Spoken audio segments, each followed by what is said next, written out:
So, Jonas, your topic is how to win every game you'll ever play. Our complicated relationship with game rules, their social counterparts, and why using the mimic tier feels like cheating. Does anyone, where does the mimic tier come from? I might be a bit, a bit boomer here, but I don't know. Is it from a game? Does anybody know the mimic tier? Yeah. Elden Ring. Ah, got it. Oh, you're here. Yeah, of course. Surprise! So I think we have to do some setup for that. Like I have the presentation. Dip, dip, dip. Yes, perfect. Hello. How to win every game you'll ever play. Our complicated relationships with game rules, their social counterpart, and why using the mimic tier feels like cheating. Imagine you're in a schoolyard, playing a game for something ball with your friends. Some new kid is coming along, wanting to play with you, and you say, all right. You play in teams, but every time your team reaches the winning amount of points, the new kid is demanding to replay because you did not score the right way. Your ball was not in the field. You kicked it with the wrong foot, or it was just not fair. There seems no way of winning a single round of something ball. So, how do we win? How do we turn this very frustrating experience around for us? Hi, I'm Jonas Pfeiffer.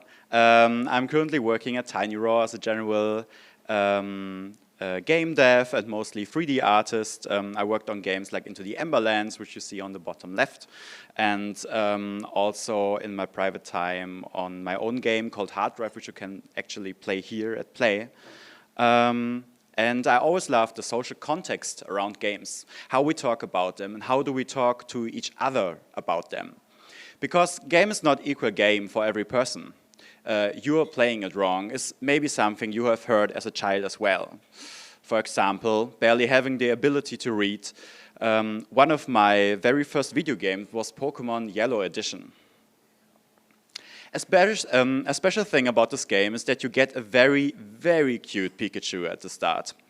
But after that, it's very much like every other Pokemon game, teaching you about multiple Pokemon types you need in battle. Everybody has their strengths and weaknesses, and you should carefully balance everything out to defeat the top 4 at the very end, claiming the title of the best Pokemon trainer of all time, achieved through your skill and wit. Or you can train your single Pikachu to level 100, buy all healing potions in the game and brute force yourself to the very top, just using one Pokemon and the slam attack. I was the very best. It was only years later when I learned how to really beat the game, how it was intended to. It did not hinder my joy in this very moment though. Nobody was telling me how to play the game, so all goals were between me and the Game Boy itself. It was very personal in a way. World of Warcraft, an MMO released in 2004, is about a lot of different kinds of stuff, and also about a lot of different kinds of players. In this game, there's something for everybody. Especially socially, it's a very interesting cross-pollution of players, usually not that much into heavy, grindy RPGs. Because the truth is, World of Warcraft is not about fighting first and foremost. It's an online social experience with a variety of different activities ranging from, yes, battle, to collecting items, meeting friends after school, to the very exciting task of opening up a spreadsheet and scheduling an appointment for a few dozen guild members to find a Thursday night for everybody to come online. Dan Olsen talks in this very interesting video why it's rude to suck at Warcraft, about these differences in player types, and how the ones that purely see the game as a skill-based system versus the people who are more freeform. For those people, to be good at the game means to have the highest stats, the best gear. This is a stark contrast to players who play more for community, roleplay, and have a general open play relationship with the game.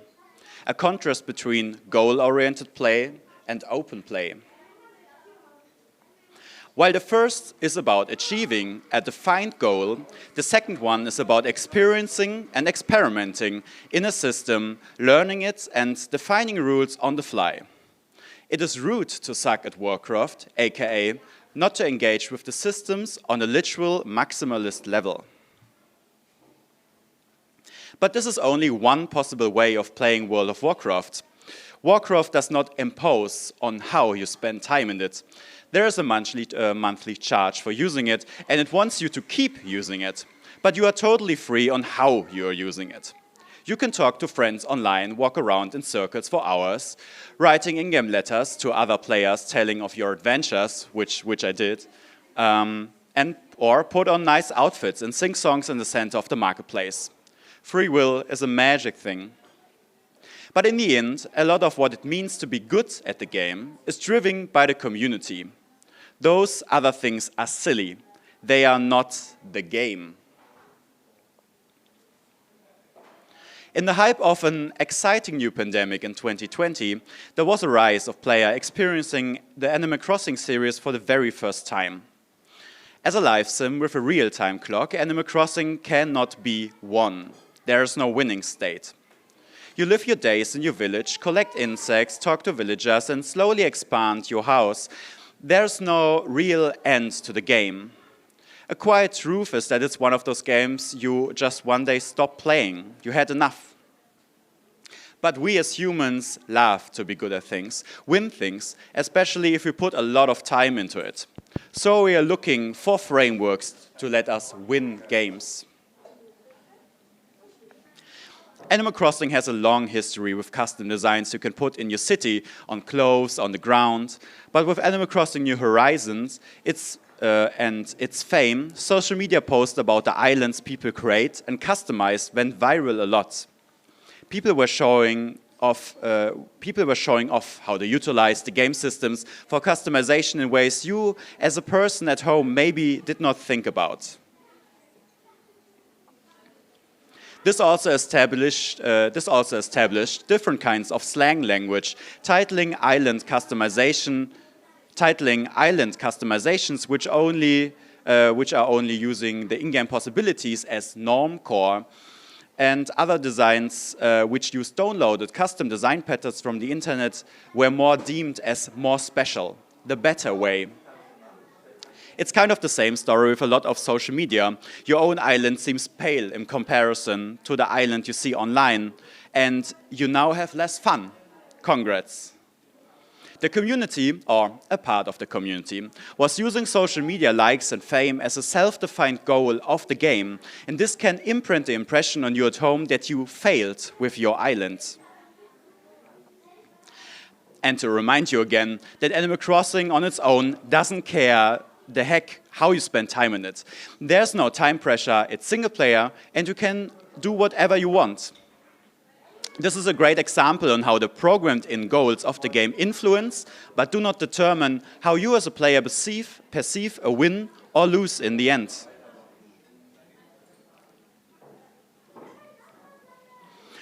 I think a lot of players who came in contact with a Dark Souls game, or any Souls game for that matter, were immediately hit with the impression of its difficulty.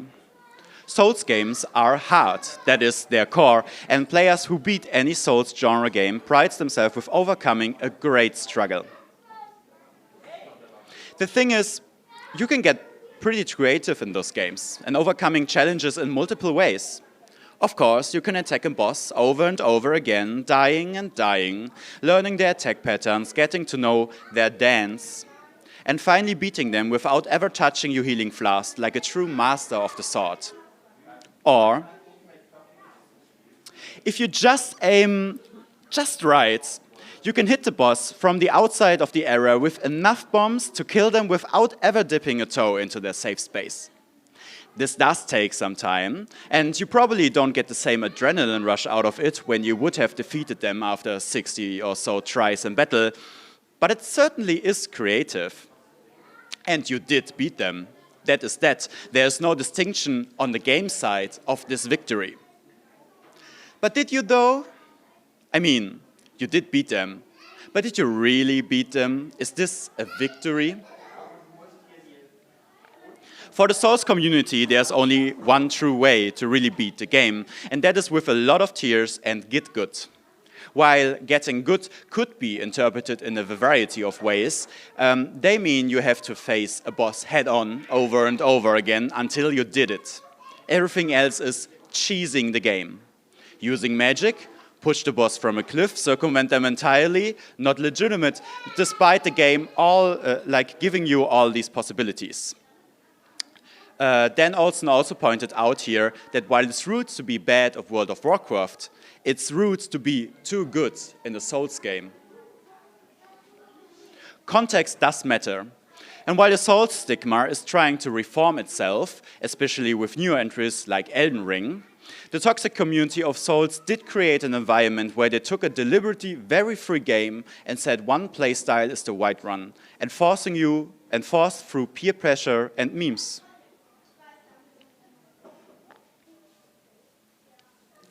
There is the term of a magic circle, a separation of life and play, a term popularized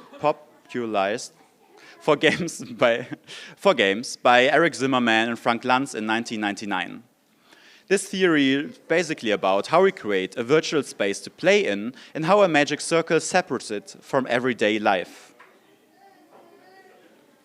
But research suggests that there can never be a real separation of life and play. We will always transfer our beliefs, our goals and assumptions one way or the other.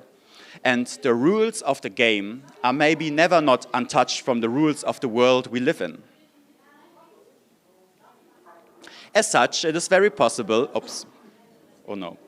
As such, it is very possible that you play a game together with another person that they have a different goal in their mind. You may play a round of Monopoly with your grandmother and your goal is to get all her streets and robbing her blinds, but maybe her goal is just to spend time with you in an activity. Similar, when you get yelled at in World of Warcraft because you have the wrong gear, you are maybe playing the game of dress up and pretend, and maybe even winning in a way for yourself. But you are not winning their game because it's maximizing stats and achieving glory in battle. When you beat a boss in Dark Souls by throwing bombs through a window, from the game side you have won, but not the title of being the biggest tryhard on Reddit. And when you feel ashamed of your Animal Crossing island because it does not look like the stuff on social media, it's because you have engaged more with the messy lives and character of the game, maybe. Its various system, and you were just experimenting around in a free form of play. And experimenting is not the goal of people on social media showing off their island. It's playing the game of appealing on social media. So, you're at the playground, and the new kid is constantly changing up the rules, pushing you around, very frustrating. But how can we win now? Well, first you would have to find out in which context the game is played in.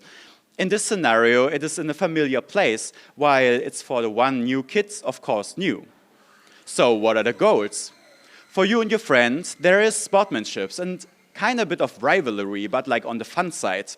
But for the new kids, it's maybe more about just like getting to know you. So, if you would align your goals and see the scenario more as a free form of play, for example, getting to know each other in the end, it does not matter who scores and even what game you're playing. Because you would get to know each other, and when your goals are similar, the winning of the game is much more easier. Thank you.